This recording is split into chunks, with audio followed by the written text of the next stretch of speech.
જો આપણે જોઈએ તો વધારે જે આપણને ન્યૂઝ મળી રહ્યા છે હમણાં યુએસ તરફથી એ માર્કેટને હલાવી રહ્યું છે. આઈ વિશ કે નવરાત્રાની જે ફેસ્ટિવિટી છે એ માર્કેટને થોડું પોઝિટિવનેસ આપતે અને જીએસટીએ જે પોઝિટિવિટી આપી છે એના લીધે માર્કેટ થોડું ઉપર જતે ને જે આપણે જોયા. પણ કઈ રીતના તમે જોઈ રહ્યા છો માર્કેટમાં જે અનસર્ટનિટી હતી એ મે બી એક બાજુ ઓછી થાય છે because now we know what we are going to pay, પણ જો સેન્ટિમેન્ટ્સ વાઇઝ જોઈએ તો અત્યારના ખાસા નબળા છે. ટ્રેન્ડ તમને કંઈ બદલતો દેખાઈ રહ્યો છે અત્યારના?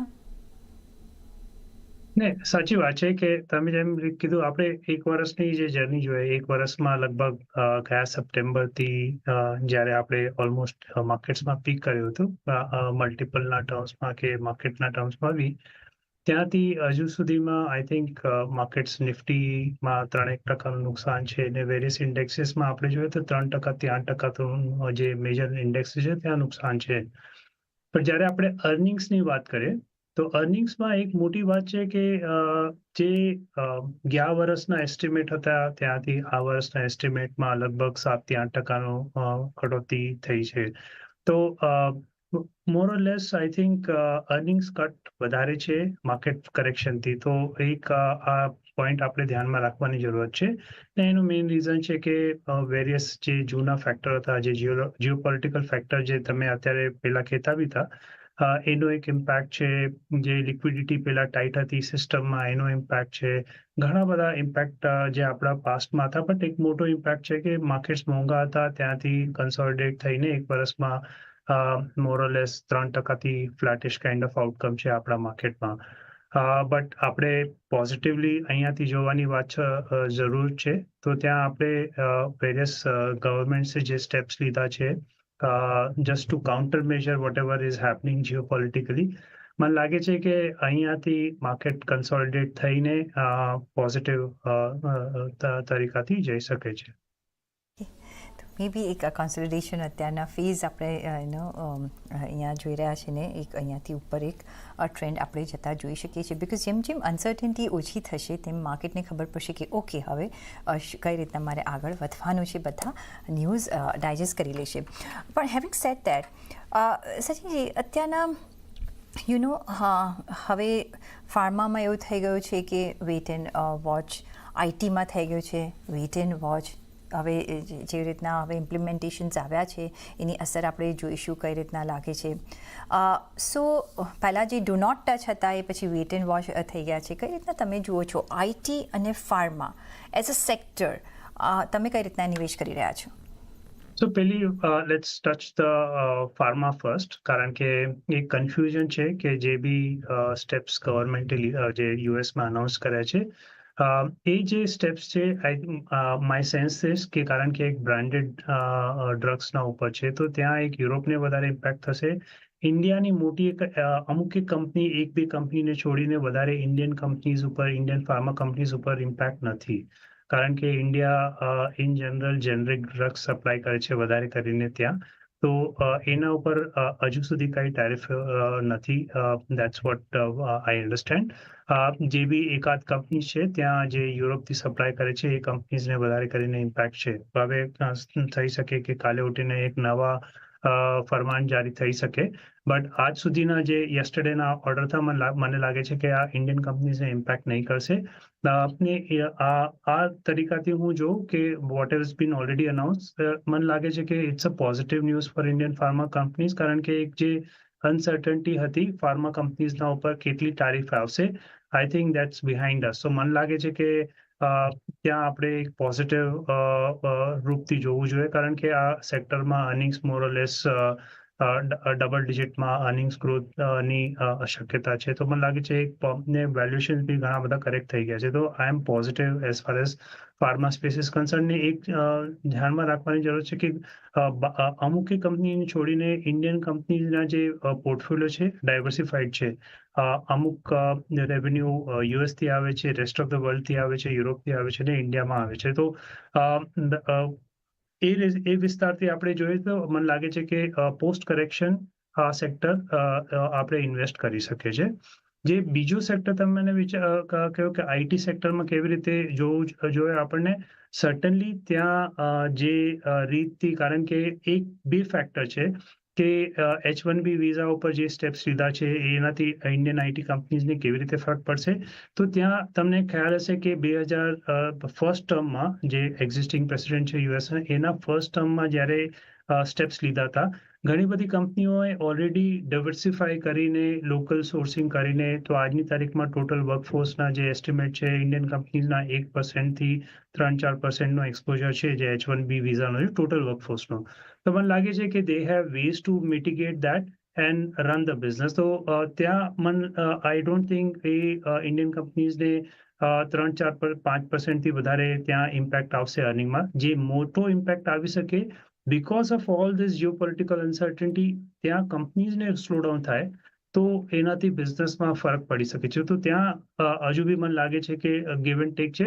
But having said that, last યરથી હજુ સુધી we have already seen 25-26% correction in the index itself. Individual સ્ટોક્સમાં વધારે ઓછા થઈ શકે છે. તો મને લાગે છે કે ગિવન જેવી રીતે આ કંપનીઝ પાસ્ટમાં પરફોર્મ કર્યું છે, મને લાગે છે કે we should start two gradually invest in Indian IT services. Indian IT services અને ફાર્મામાં થોડી ક્લેરિટી આવે પછી તમે યુ કેન સ્ટાર્ટ અહીંયા નિવેશ કરી શકો છો. પણ અત્યારના આપણે જે જોઈએ, બિકોઝ જીએસટીની ઓફકોર્સ આપણે જે પોઝિટિવ અસર જોઈશું આવતા દિવસોમાં, એ આપણને જણાશે, કારણ કે ફેસ્ટિવલ પીરિયડ પણ શરૂ થઈ ગયો છે અને મે બી 1 થી 2 ક્વાર્ટરમાં આપણને એની અસર જોવા મળશે. કઈ રીતના તમે જોયો છો? અને plus extra cash in hands of people, may be હવે આપણે એક્સપેક્ટ કરી શકીએ કે આપણે કદાચ ફર્ધર એક રેટ કટ આવે, આપણને ખબર પડશે નેક્સ્ટ વીકમાં. જે રીતના આપણને ડેટાસ અત્યારના જોવા મળતા દેખાઈ રહ્યા છે અને જે યુએસનું વલણ રહ્યું છે, તમને શું લાગે છે કે જે ડોમેસ્ટિક ફેસિંગ જે આપણે હવે એમાં નિવેશ કરી રહ્યા છે, એમાંથી તમને કયો વર્ટિકલ ગમે છે? બિકોઝ અત્યારના જુઓ તો ઓટોસ બૂમ થઈ ગયું છે એમાં, અને ઘણા બધા કાઉન્ટર્સમાં તો થયું છે, પણ એઝ અ સેક્ટર ઓલ્સો એક પોઝિટિવ અસર અહીંયા જોવા મળી રહી છે. કયા તમને વર્ટિકલ્સ ગમે છે અહીંયા? તો એ આપણે વર્ટિકલ ઉપર આવે એના પહેલા હું 3 ફેક્ટર પોઈન્ટ આઉટ કરીશ, કારણ કે એક ફેક્ટર તમે પોઈન્ટ આઉટ કર્યો કે ઇન્ડિયન કન્ઝ્યુમરના હાથે મને લાગે છે કે લગભગ 2.6 લાખ કરોડ જેટલો એક રફ એસ્ટિમેટ છે કે એટલી બૂસ્ટ કન્ઝ્યુમરના હાથમાં આવશે. કારણ કે એક ફેક્ટર તમે કહ્યું કે 1,30,000 લગભગ એની બૂસ્ટ આવશે જીએસટીના લીધે. જે બીજી બૂસ્ટ છે જે ગવર્મેન્ટે આ બજેટમાં અનાઉન્સ કરી હતી, ઇન્કમ ટેક્સ ઓછા કરીને, તો લગભગ 1 લાખ કરોડની એ બૂસ્ટ છે. ને ત્રીજી ફેક્ટર જે hardly anyone talks about is જે આ જે પ્લેટફોર્મ જે લોકો પ્લે કરતા હતા, જ્યાં ગવર્મેન્ટે અત્યારે બેન લાવી છે, જે બેટિંગ કાઇન્ડ ઓફ પ્લેટફોર્મ્સ ઉપર જે પ્લે કરતા, ત્યાંથી એક એસ્ટિમેટ છે કે લગભગ 30,000 કરોડની સેવિંગ ઇન્ડિયન કન્ઝ્યુમરના હાથમાં આવશે, કે સેવિંગ્સ થશે. So I think combination of all this 3 factors આ સિગ્નિફિકન્ટ બૂસ્ટ છે કન્ઝ્યુમરના હાથમાં, લગભગ 2,60,000 કરોડની. તો I think that's one big boost which the consumers will get. Having said that, મને લાગે છે કે જે તમે મને વિચાર્યું કે એના બિગ બેનિફિશિયરી કોણ છે, મને લાગે છે કે પ્રીમિયમાઇઝેશન જે કન્ઝમ્પશનમાં થાય છે એ થશે. સો ફોર એક્ઝામ્પલ, ઇફ લોકો બેસિક ટૂથપેસ્ટ યુઝ કરતા હતા, તો હવે may be they can slightly premiumize more. That's one kind of benefit which will have to pay attention. જે બીજું નોર્મલી તમે કીધું કે ઓટોમાં ક્લિયર કટ બેનિફિટ છે, કારણ કે 28% રેટ ઘટીને 18% આવી ગયા છે, ને બીજે બધે ઘણી કેટેગરીમાં સેવિંગ્સ બી છે. તો જે એનો ક્યુમ્યુલેટિવ ઇમ્પેક્ટ છે એ આપણને દેખાશે. આઈ નો દેટ અત્યારે શોર્ટ ટર્મમાં some of the stocks have already run up, but મને લાગે છે કે જ્યારે આ બૂસ્ટ આવે છે, એનો એક એક્ઝામ્પલ 2009માં બી છે. જ્યારે એક બૂસ્ટ આવે છે તો સેક્ટરમાં એક મોટી ટેલવિન્ડ આવી શકે છે. મને લાગે છે કે ત્યાં હજુ બી આપણે રુઝાન કે ઇન્વેસ્ટ કરી શકીએ છીએ. તો આ એક કન્ઝમ્પશનનો બાસ્કેટ છે. ને બીજા ઘણા બધા બાસ્કેટ છે જે આપણે ડિસ્ક્રિશનરી કહી શકીએ છીએ, કે જેમ કે એસી છે, ટીવી છે, આ ઘણી બધી વસ્તુઓમાં મને લાગે છે કે ત્યાં બી એક સારી ડિમાન્ડ આવશે. ટ્રાવેલ ઇન્ડસ્ટ્રી જે લાસ્ટ 3-4 વર્ષથી સારી કરી રહી છે, ત્યાં બી મને લાગે છે કે લોકો એઝ યુ હેવ જેમ જેમ લોકોના પોકેટમાં વધારે પૈસા રહેશે તે સ્પેન્ડ કરશે તો એનો ઓવરઓલ એક ઇકોનોમી ઉપર બેનિફિટ આવશે. જે રીતના સચિનજી રૂપી ડેપ્રિશિએટ થઈ રહ્યો છે, કઈ રીતના તમે જોઈ રહ્યા છો અને એમાં of course precious metals oil counters અહીંયા તમે કઈ રીતના નજર રાખી રહ્યા છો?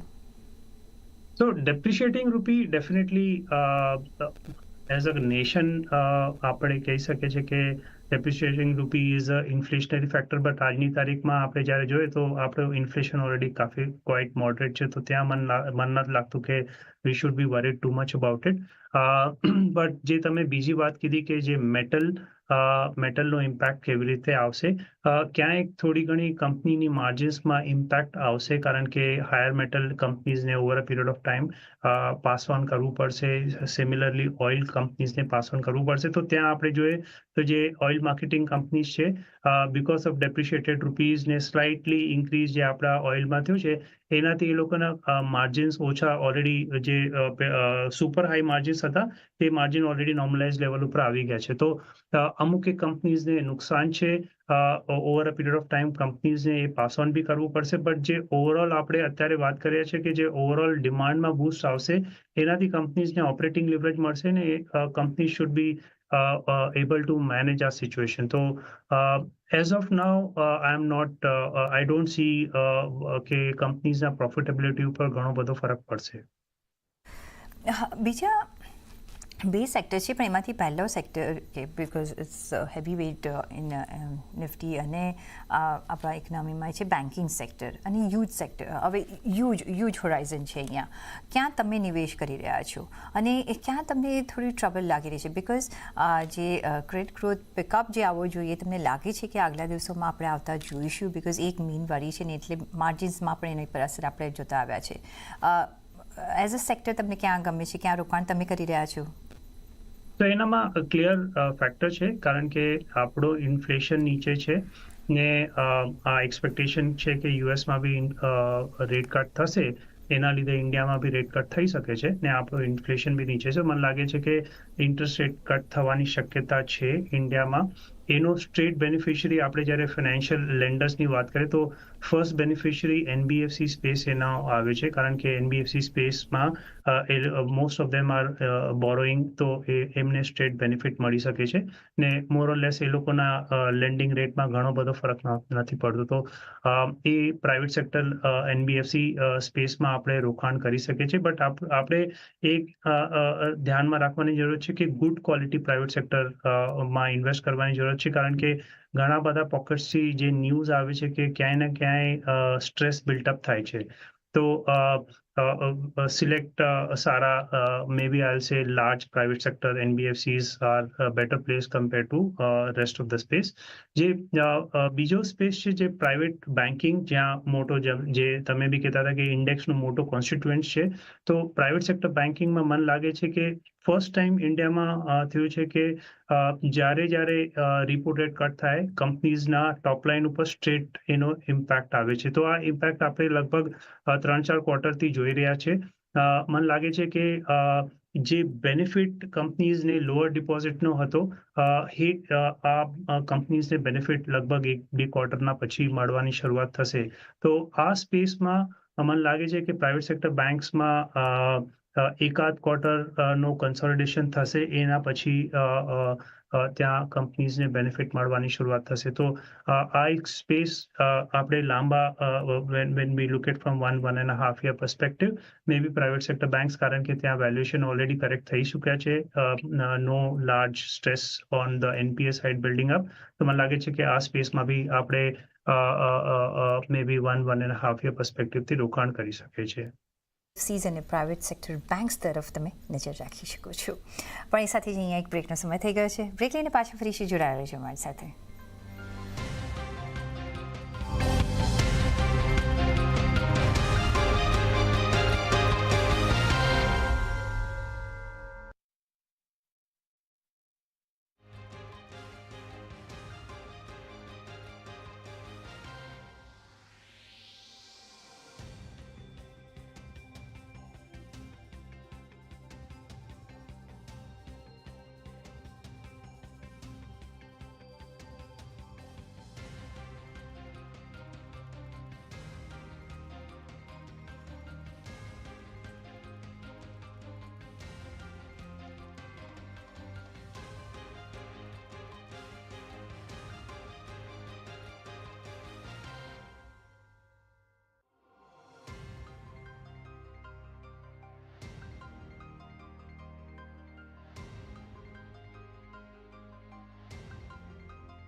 બ્રેક પછી આપનું સ્વાગત છે અને આપણે વાતચીત કરી રહ્યા છીએ યુટીઆઈ એએમસી લિમિટેડના સચિન ત્રિવેદી સાથે. સચિનભાઈ, વેલ્યુએશન વાઇઝ અત્યારના જો એ પોઈન્ટ ઓફ વ્યૂથી તમારે જો નિવેશ કરવું હોય તો તમે ક્યાં કરશો? ગ્રોથ અને જો આપણે મોમેન્ટમ વાઇઝ તમારે કરવું હોય તો તમે કઈ રીતના કોમ્બિનેશન યુઝ કરી રહ્યા છો તમારા પોર્ટફોલિયો બિલ્ડિંગમાં? ત્યાં અમારે જે રોકાણ હોય એ લોંગ ટર્મના પર્સપેક્ટિવથી હોય છે. તો વેલ્યુએશન વાઇઝ જે આપણે વાત કરી કે post correction IT banking specially જે પ્રાઇવેટ સેક્ટર બેંક છે ને અમુક પીએસયુ બેંક્સમાં બી આપણે ધ્યાન રાખી શકીએ છીએ, કારણ કે ત્યાં વેલ્યુએશન સારા સ્પેશિયલી આઈટીમાં લગભગ ઉપરથી 25-26% કરેક્શન થઈ ગઈ છે અને અર્નિંગ્સના કમ્પાઉન્ડિંગ બી થયા છે. તો અમુક એક કંપનીઓ બાયબેક બી અનાઉન્સ કર્યા છે. તો મને લાગે છે કે આઈટી સ્પેસ ક્લિયરલી વેલ્યુએશનના પર્સપેક્ટિવથી સારું છે. બેન્કિંગ ઓલ્ધો એનામાં અમુક એક મુવમેન્ટ થઈ હતી, બટ આપણે જ્યારે લોંગ ટર્મ પર્સપેક્ટિવથી જોઈએ તો ત્યાં બેલેન્સ શીટમાં એબ્સોલ્યુટલી કાંઈ પ્રોબ્લેમ નથી બેંક્સના બેલેન્સ શીટમાં. તો મને લાગે છે કે આ સ્પેસ પ્રાઇવેટ સેક્ટર બેંકને અમુક એક સ્પેશિયલી ધ લાર્જ પીએસયુ બેંક્સમાં બી આપણે ધ્યાન રાખી શકીએ છીએ. જે બીજો એક સ્પેસ છે જે તમે કહ્યું કે અર્નિંગ મોમેન્ટમમાં આપણે ક્યાં ધ્યાન રાખી શકીએ છીએ, તો મને લાગે છે કે અર્નિંગ મોમેન્ટમમાં ટેલિકોમ એઝ અ સ્પેસ, કારણ કે ત્યાં કંપનીઓ ગ્રેજ્યુઅલી ટેરિફ હાઇક લે છે, કાં તો પ્લાન કટ કરીને કે એકચ્યુઅલ પ્રાઇસ હાઇક કરીને ત્યાં આપણે ધ્યાન રાખી શકીએ છીએ, કારણ કે ત્યાં અર્નિંગ મોમેન્ટમ સારા છે. જે પ્લેટફોર્મ કંપની છે ત્યાં બી આપણે ધ્યાન રાખી શકીએ છીએ, કારણ કે ત્યાં ડિસ્રપ્શનના લીધે એક સારો ગ્રોથ થાય છે. ઓફકોર્સ વેલ્યુએશન મોંઘા છે, બટ અર્નિંગ મોમેન્ટમ ત્યાં કંપનીઝમાં સારા મળશે. જેમ આપણે વાત કરી કે ફાર્મા, કારણ કે હવે એક જે મોટો જનરિક કંપનીનો હેડવિન્ડ હતો, એમાં લાગે છે કે સમવેર ઇઝ બિહાઇન્ડ અસ, ત્યાં earning growth double digit earning compounding થાય છે. મને લાગે છે ફાર્મા, હોસ્પિટાલિટી, ત્યાં earning momentum Sara. Even the diagnostic સ્પેસમાં આપણે ધ્યાન રાખી શકીએ છીએ, કારણ કે ત્યાં માઇલ્ડ કરેક્શન ઇન વેલ્યુએશન છે ને અર્નિંગ મોમેન્ટમ સારા છે. ને જે અમુક એક બીજા પોકેટ્સની વાત કરીએ, ઓફકોર્સ ટ્રાવેલ ઇન્ડસ્ટ્રી આપણે ધ્યાન રાખી શકીએ છીએ, કારણ specially on the airline side, કારણ કે સારું કન્સલ્ટેશન થાય છે.